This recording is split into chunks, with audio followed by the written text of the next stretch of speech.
Hello BPSC warriors. जैसा कि आप लोगों को पता है कि 67th बीपीएससी का नोटिफिकेशन आ चुका है और आप लोगों ने नोटिफिकेशन देखा भी होगा कि जैसा कि social media apps like WhatsApp, Telegram पे सर्कुलेट हो रहा है। ठीक है। और नोटिफिकेशन में जैसा दिया हुआ है कि 30 सितंबर से फॉर्म फिलअप स्टार्ट होगा और एंडिंग जो डेट है वो है 5/11/2021। तो हम लोग नोटिफिकेशन के बारे में बात नहीं करेंगे, वो आप देख कर पढ़ लीजिएगा। अब हम लोग इस सेशन में इस चीज़ों के बारे में, इन चीज़ों के बारे में, इन कन्फ्यूजन्स के बारे में बात करेंगे जो अक्सर एस्पिरेंट्स के माइंड में घूमते रहते हैं। ठीक है। और आपको डिस्टर्ब करते हैं। ठीक है। तो in this session we are going to discuss how your mentality should be towards this 67th exam. Her aspirants को ये सजेशन देता हूँ कि आप जो भी नोटिफिकेशन बीपीएससी का है वो किसी और सोर्सेज से ज्ञान लेने के बजाय आप उस नोटिफिकेशन को ऑफिशियल वेबसाइट से डाउनलोड कीजिए और लाइन बाय लाइन 2 बार, 3 बार, 4 बार, जितना टाइम्स आपको समझ में नहीं आ रहा है बार बार उसको पढ़िए। राइट।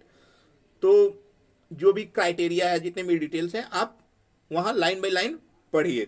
तो पहला ये आपको करना है कि नोटिफिकेशन को बार बार बढ़िया से पढ़ना है। उसके बाद से बहुत सारे एस्पिरेंट्स क्या होते हैं कि कंफ्यूज होते हैं कि ऑप्शनल कौन सा लें। ठीक है। ऑप्शनल को लेकर बहुत सारी दिमाग में हलचल होती रहती हैं एस्पिरेंट्स की। तो इसको आपको बढ़िया से सेलेक्ट करना है कि कौन सा ऑप्शनल ले। उसके बारे में हम लोग आगे डिस्कशन करेंगे कि ऑप्शनल चूज करने के लिए कौन कौन सी क्राइटेरिया होनी चाहिए। ओके। उसके बाद से बहुत सारे लोग डायलेमा में पड़ते हैं कि कौन सा ऑप्शनल गुड होता है, स्कोरिंग होता है, सक्सेस रेट किसका ज़्यादा है। तो ये सारी बकवास चीज़ों पे ध्यान नहीं देना है। ये सारी चीज़ें डिपेंड्स करती हैं कि आप उस सब्जेक्ट में कितना मास्टर्ड हो, कितना आप इंटरेस्टेड हो। राइट। तो ये कोई मतलब नहीं रखता है, कोई वैल्यूज नहीं रखता है कि वो उसका सक्सेस रेट क्या है, उसकी वो ऑप्शनल स्कोरिंग है कि नहीं है। आप अगर उस सब्जेक्ट के बारे में, उस टॉपिक के बारे में, उस सब्जेक्ट के जितने भी टॉपिक्स हैं उसके बारे में अगर कॉन्सेप्ट आपका क्लियर है, ठीक है, आप लिख पा रहे हो, देन गुड। ठीक है। तो वही आपके लिए स्कोरिंग ऑप्शनल होगा। राइट। तो अभी आपके पास बहुत ही वक्त है कि आप कौन सा ऑप्शनल चूज करोगे। आपके पास लाइक 30 सितंबर से हो रहा है फॉर्म फिलअप का डेट। तो आपके पास टाइम है। तो आप क्या कीजिए कि एक लिस्ट बनाइए कि आप कौन कौन सा ऑप्शनल चूज करना चाहते हैं। राइट। कोई सोशियोलॉजी लेना चाहता है, कोई साइकोलॉजी लेना चाहता है, जो भी आप लेना चाहते हो। ठीक है। एक लिस्ट बनाइए और प्रीवियस ईयर क्वेश्चंस उसका एनालाइज कीजिए और देखिए कि आप उस प्रीवियस ईयर क्वेश्चंस में कितना परसेंटेज जानते हैं या इसका आंसर लिख सकते हैं कि नहीं लिख सकते हैं। राइट। क्योंकि बहुत सारे इंजीनियरिंग बैकग्राउंड से होते हैं तो वो लोग क्या करते हैं कि सोशियोलॉजी या जितने भी ह्यूमैनिटी के ऑप्शनल सब्जेक्ट हैं वो चूज करते हैं। तो आप देखिए, उस प्रश्नों को देखिए और उस अगर देखिए कि सॉल्व आंसर है तो और बेटर है, आप उसको समझ पा रहे हो कि नहीं। ठीक है। उसके बाद से आपको जो सूट करता है वो ऑप्शनल लीजिए। ठीक है। कि आप उसमें कंफर्टेबल हो कि नहीं हो। लेकिन ऑप्शनल चूज करते समय ये क्राइटेरिया होनी चाहिए कि इस पे ज़्यादा ध्यान देना है कि सिलेबस ज़्यादा लेंदी ना हो। राइट। और उस सब्जेक्ट की बुक्स और नोट्स मार्केट में अवेलेबल है कि नहीं है। और last but not least, you have read any topic of this subject in your bachelor और मास्टर डिग्री।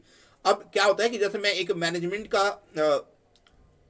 ऑप्शनल के बारे में बात करता हूँ कि मैनेजमेंट के ऑप्शनल में क्या होता है कि कहीं कहीं पे कोई कोई यूनिवर्सिटी या कोई कोई कॉलेजेस में ह्यूमन रिसोर्सेस नहीं होता है। ठीक है। वो सब्जेक्ट नहीं होता है, लेकिन मैनेजमेंट में है, ह्यूमन रिसोर्सेस है, तो आपको अलग से पढ़ने हैं। लेकिन मैक्सिमम जो टॉपिक्स है like cost accounting, accounting, tax, ये सारी चीज़ें आप क्या किए हैं कि आप ग्रेजुएशन में पढ़े हो। ठीक है। तो कुछ कुछ ऐसी जो सब्जेक्ट्स हैं, कुछ कुछ ऐसे टॉपिक्स हैं जो आप ग्रेजुएशन में पढ़े हो और कुछ कुछ नहीं पढ़े हो सकता है कि वो 50-50 हो या 60-40 हो या 40-60 हो। लेकिन वो क्या करता है ना कि आपको मेंस में वो आपको एक कदम और आगे बढ़ा देता है अगर आप वो ग्रेजुएशन में पढ़े हो तो, ठीक है, आपका मतलब वो बेस स्ट्रांग रहता है। तो मैं यही सजेस्ट करूंगा कि अगर आप ग्रेजुएशन में अच्छे से पढ़े हो, उस सब्जेक्ट के बारे में थोड़ा भी अगर नॉलेज है, तो आप ग्रेजुएशन के ही सब्जेक्ट के या मास्टर डिग्री आप जिसमें लिए हो वही सब्जेक्ट चूज करो, ठीक है। एक और मेजर पॉइंट है कि आप हड़बड़ी ना कीजिए, ठीक है, आप हड़बड़ी नहीं करना है आपको। फॉर्म फिलअप करते समय आपको नोटिफिकेशन बढ़िया से पढ़ना है, ठीक है, और ऑप्शनल को एकदम चूज करना है बढ़िया से एनालाइज करके पेपर।